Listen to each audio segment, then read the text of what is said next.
Diane, I have two questions. One is, why should we believe? I don't. I knew that Ron would not believe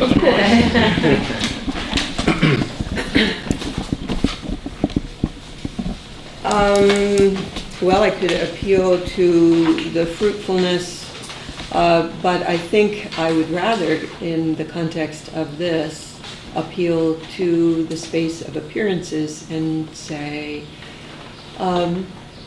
it's not a matter of calling on you to believe me. It's a matter of my having, out of memory and reading, advanced into the space of appearances and interpretation, which may be quite different from yours. And what we have in common, I would hope that a few of us have these texts in common as well. But the one overwhelming thing that we have in common is an acquaintance with the work of Poteat. So I'm not, in that sense, calling on you to believe me so much as offering the testimony of memory and the interpretation of text, putting it out there in the space of appearances where you can meet it with whatever you Help think thou is mine true unbelief. instead. Secondly, I would, and I should have started here, I applaud the exceptionally finely drawn analysis of a kind of necklace of building insights and connections, et cetera, et cetera. But my second question is, what in fact have you done in this presentation? Is it an act of self-disclosure? Is it an affirmation? Is it a testimony with evidence? Is it all of the above? What is my takeaway? And I don't mean, yes, he has takeaway, but what is the takeaway for you in all of this? Is there, it's possible to be skeptical and say, well, yes, let's just walk down the library aisles and pull off another book and say Poteat could have read it this way, but he didn't, or he never got to that, or he didn't, and, ad infinitum. What's the takeaway here?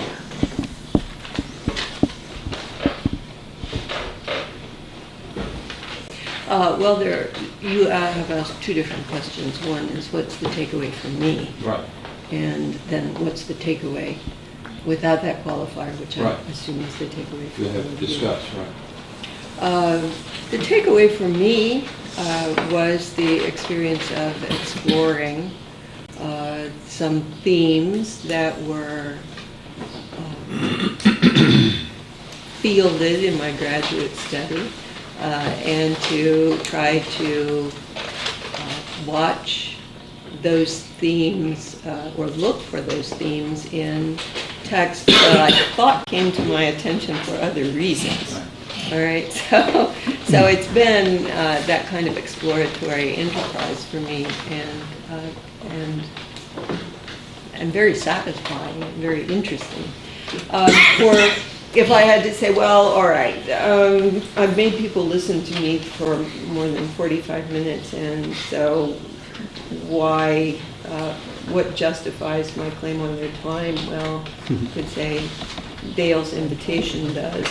But it's also because I think if we're trying here collectively to understand Poteat, I'm worried that he remained much more individualistic than he thought he was. And that although there are certainly intersubjective motifs, when I look at, when I try to call to memory what he was doing with Ern, it really did seem to me that he left out the most important intersubjective trajectory in Ern's work, which is the world we build by our acts that other people then inhabit, that we come in. So it's not that he's not got intersubjectivity, but I think there's certainly more individualism there than I find in, for example, Marcel and Ricoeur. where the other is actually constitutive of the subject. And I don't think he ever quite got there. Can I jump into just this dynamic right here? Because I think it sort of allows us to add a couple steps to the testimony of special knowledge. Obviously, that's why you were invited, for one thing, that you have special knowledge, or you were willing to acquire it in a very short way. She's a Gnostic. But if we add a couple of steps, one step is this, testimony of special knowledge because of authority, right? And the next step would be testimony of special knowledge because of power. So in other words, there's a power dynamic between the speaker and the listener. And in this case, the power dynamic was kind of flipped, right? And suddenly you were in control. You were the dominant force. Nay, nay. You're still doing it. No. Whereas at a certain point, the speaker, let's take a philosopher, gains a certain power and authority to be able to completely counter that, so that the listeners are thinking, well, if I didn't follow that, what's wrong with me? Why didn't am I not smart enough to understand Derrida? And when I read Heidegger, why do I get to the end and not understand anything? Well, that's obviously because he's so brilliant, and I'm just not up to it. That's not it.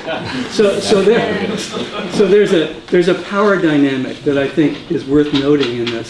And in terms of the article, why did it get published recently instead of Poteat?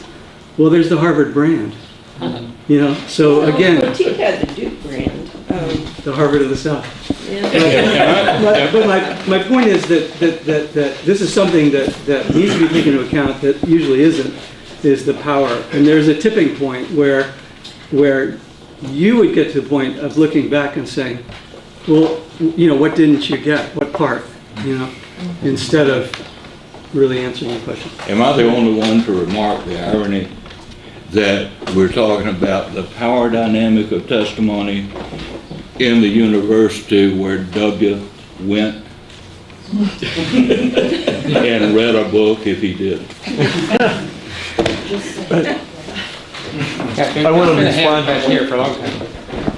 I want to go back to Ben's question. So I want to make sure I understand it. And if so, then I think, Diane, you didn't give the answer that follows from what you said. I mean, I take it you say, why should I believe you? It's not why should I believe Yeager specifically, but why should I believe you as anybody who is saying something to me? Is that fair? I mean, Both. Both. Okay, Both. fair enough. But isn't, Diane, the obvious answer from here is because you don't have anything better? I mean, you don't have another option that's any better than that? I mean, obviously you get into the specifics of whether what you're saying coheres with the way you've come to understand how you perceive and determine whether something seems truthful or seems credible. But it's really whether the kinds of arguments she's making align with your own selves understanding of how you come about and how you've experienced and how you've learned, oh no, I thought that was true, but then I realized I was fooled, but these other times this has seemed to be true. And it seems to me what you're simply arguing is the answer is, well, you don't have a better alternative. I mean, isn't, But on the more general yeah. question, isn't I mean, that the answer? That's the point of the space of appearance. Yes. I gather the best that I can and I offer it. And that's all it is it's an offer. The other point that I should have made is that kind of question is exactly the kind of question that belongs to the testimony and verification cluster. And it's really interesting stuff. Max Weber.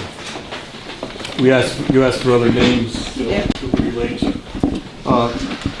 Weber talked about 3 forms of authority: charismatic, rational, legal, and hereditary. And so answering, why should I believe you? And I don't think that you can answer for everybody, since we all listen to you from different places. The question, why should we believe you, is unanswerable. It basically is, why should I believe you? We each have to answer that question individually. I believe you. I think it's the wrong question. I believe you. It's a question you can ask anybody about anything. But let me finish. It seems to me that you have rational legal authority because Dale invited you to give this talk. In other words, and we all submit to that construction of this conference. Nobody says to anybody who's scheduled to give a talk, no, you can't do this because I have something to say. No, we submit to the structure that's been set up for this, and that's rational legal. You also have, from my point of view, a certain amount of charismatic authority. And you couldn't answer this way, but the charismatic authority is not that, you know, I look upon you as Jesus Christ or somebody like that, or Hitler, but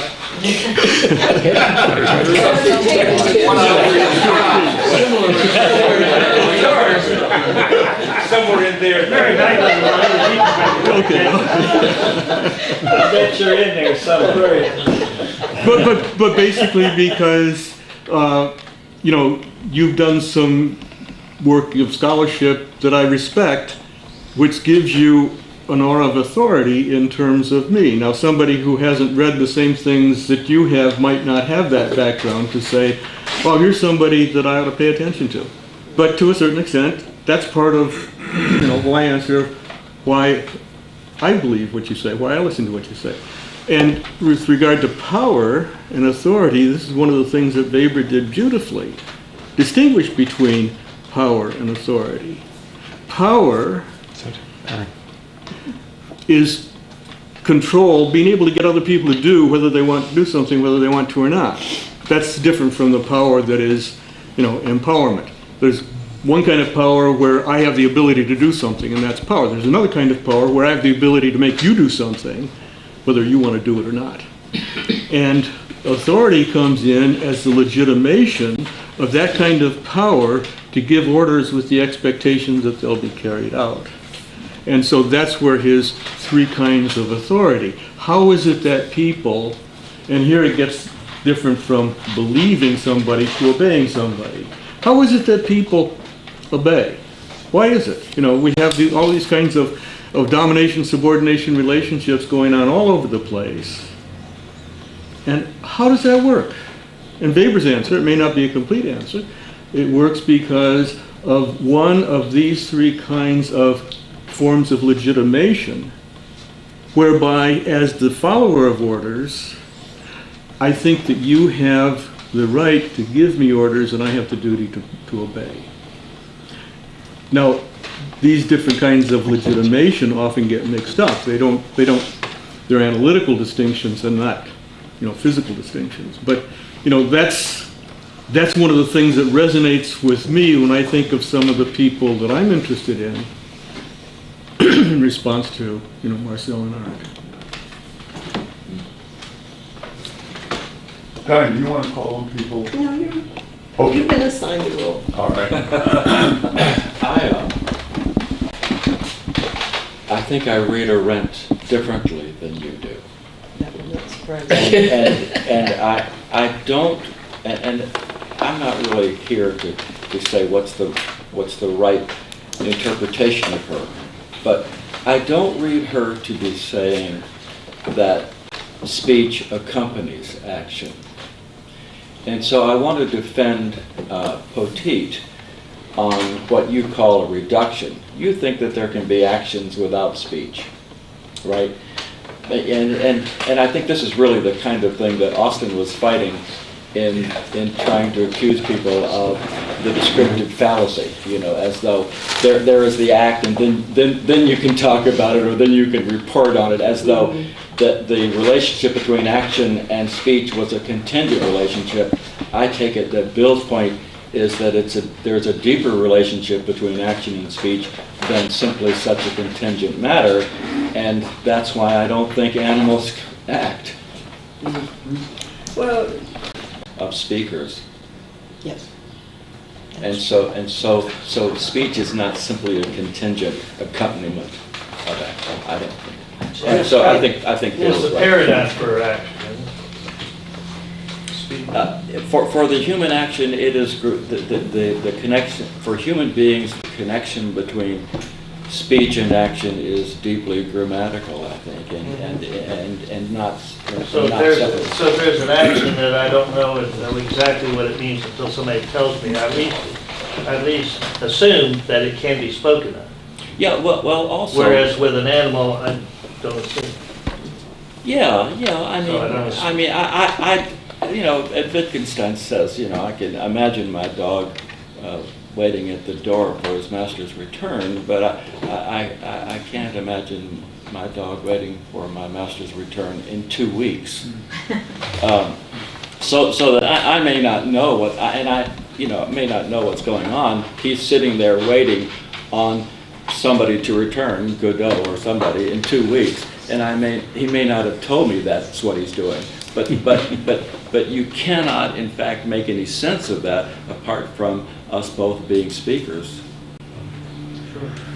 I think if you've talked yourself into the idea that animals can't have a lot, I think that Maybe you should think. one of the consequences. I know it's dangerous to take on Ron Hall, but I'd like to pull rank here for a moment.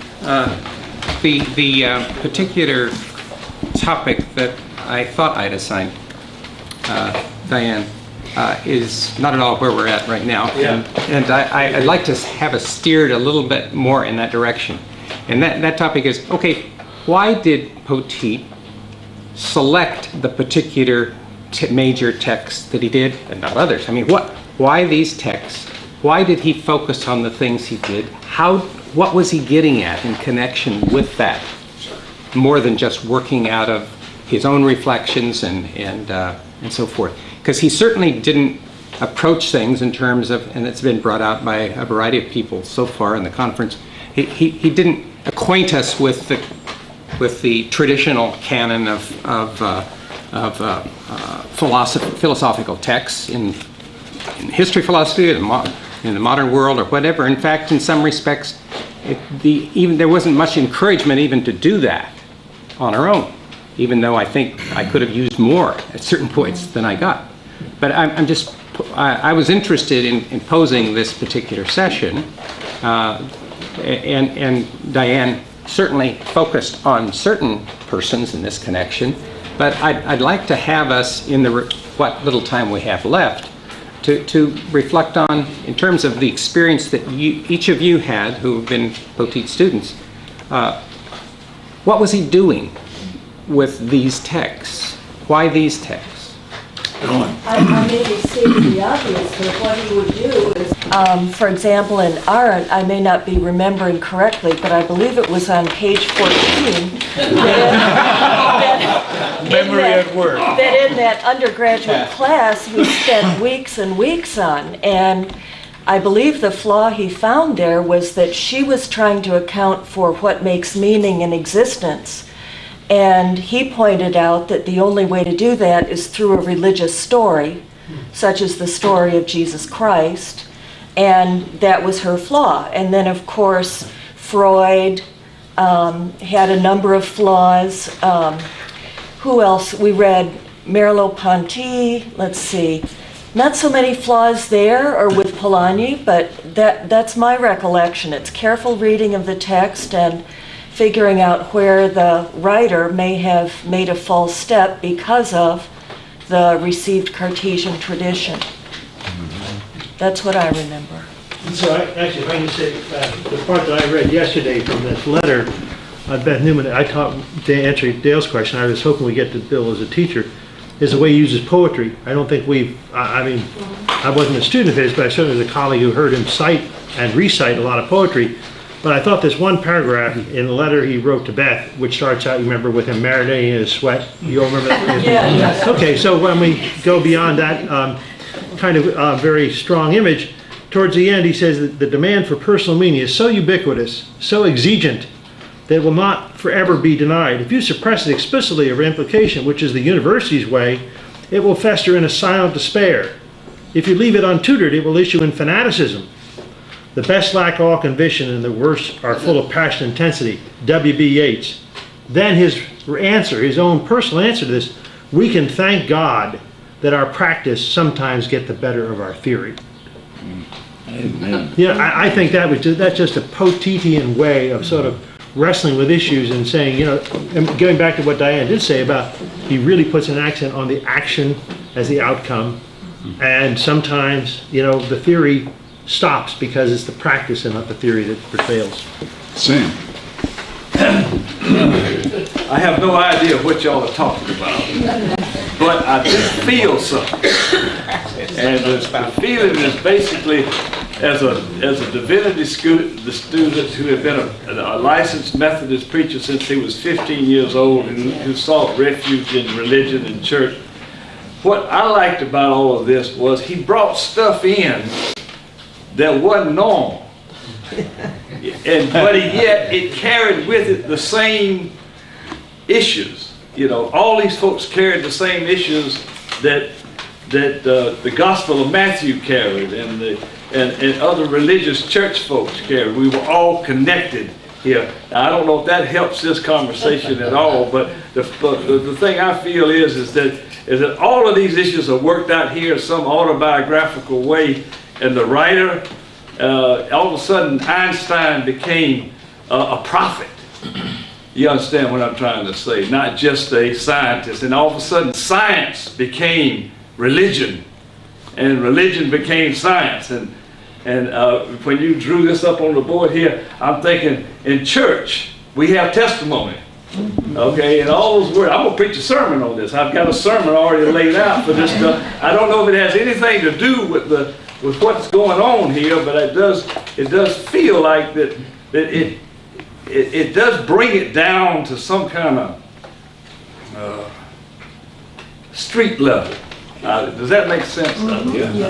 Just don't use the term Venn diagram. Okay? Don't use the term Venn diagram in your sermon. My hand can't be seen back here. That's from Arendt, and I was just wondering if it's possible to use that concept to motivate thinking about Poteat's mind body, and because you kind of suggested something along those lines, and it may indeed also be a way of thematizing the relationship between speech and action, or thought and action, if it's exegeted maybe through Heraclitus's ethos anthropoi daimon, which is usually translated as man's character is his fate, or something like that. And I wonder if you could just maybe say something more about the daimon in that context. Well, the references are quite brief. What's sort of interesting is I'm picturing Poteat in his living room and trying to see the Poteat looking over his shoulder. the carrot, and it's a very productive image. You said it was kind of behind itself. You can't see it, but someone else can. I thought that was that definitely, for me, put into context and illuminated that mind bodily being of the work. I mean, there's a way in which he was on stage and making himself up in all those seminars as well. There's a way in which in those seminars he was on stage and assuming a persona to some extent. So the daimon functions almost as a way of separating what we apprehended of this person's presence from with him it was harder to separate the two, I think, than in most cases, but there was just to Dale's question about why, obviously I have no idea why he picked Hannah Arendt. I couldn't say that. But I think it was more than, Bill, you give him a text and he'd find a flaw in it. But I don't think that was his purpose.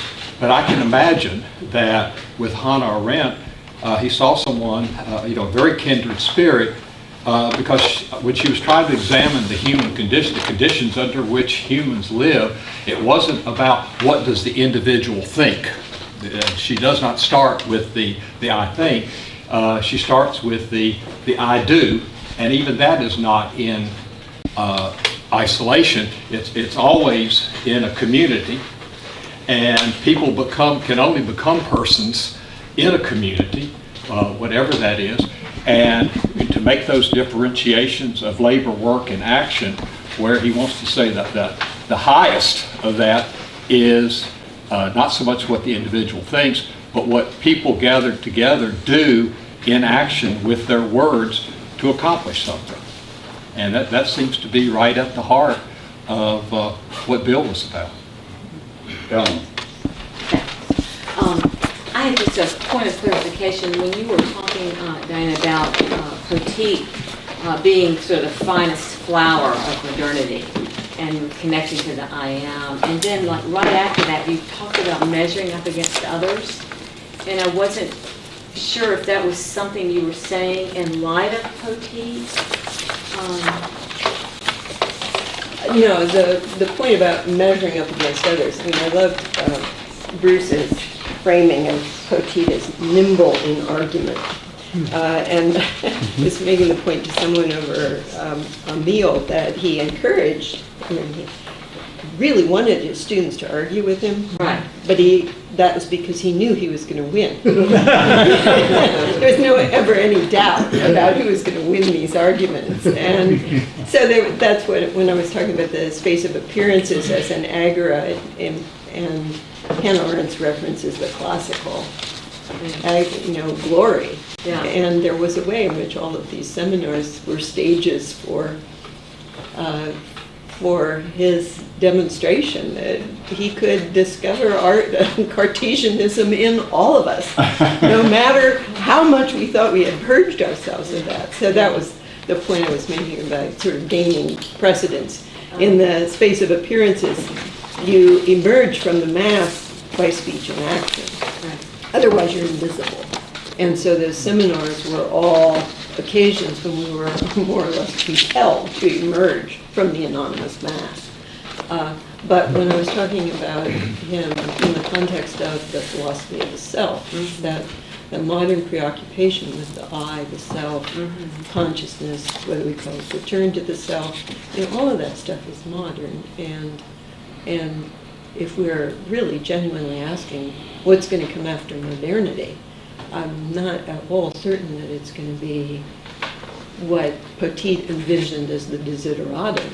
I think that what comes after modernity is probably going to devalue the self and the individual in ways that you would be dead set against.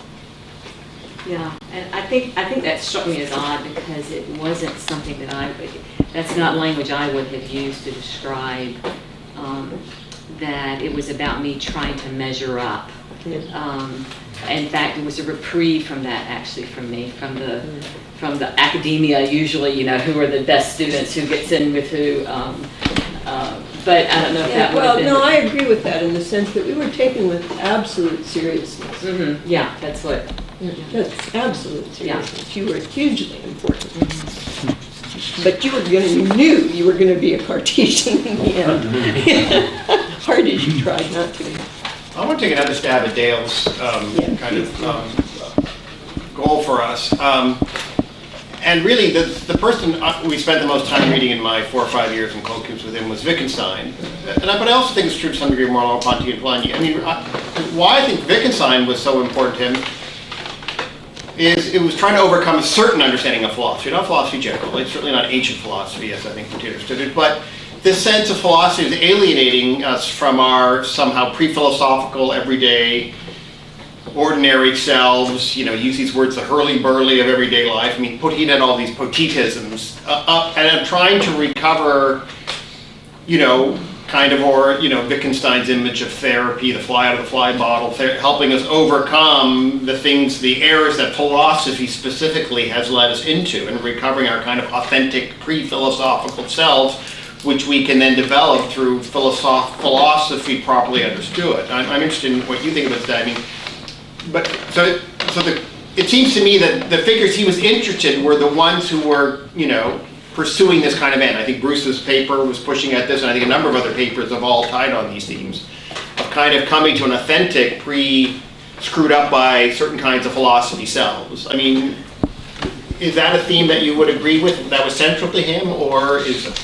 Or if not, how am I off? Maybe even ignoring aspects of those philosophers that didn't directly address that concern. Yeah, I would agree. Jim has had his hand up some time. Just going back a sentence or two ago, I think part of the ambience that was so important in Bill's home and those wonderful tutorials we had was, for me, the tacit coefficient, as it were, of that was Arndt's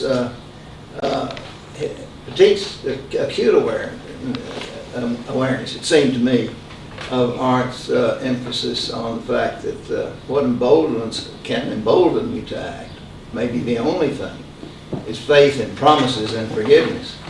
And I think that Gabriel Marcel's De Ponibilité depends on the same thing. And that had, to me, everything to do with what was going on interpersonally. Probably have time for just one or two more. Let somebody else. Dick, you were... Well, I was just going to mention one person that I think speaks to this idea of measuring up to others or others' expectations, and that's Irving Goffman in his work, in his business on face work. You know, that philosophers as well as people involved in everyday interactions always engage in face work.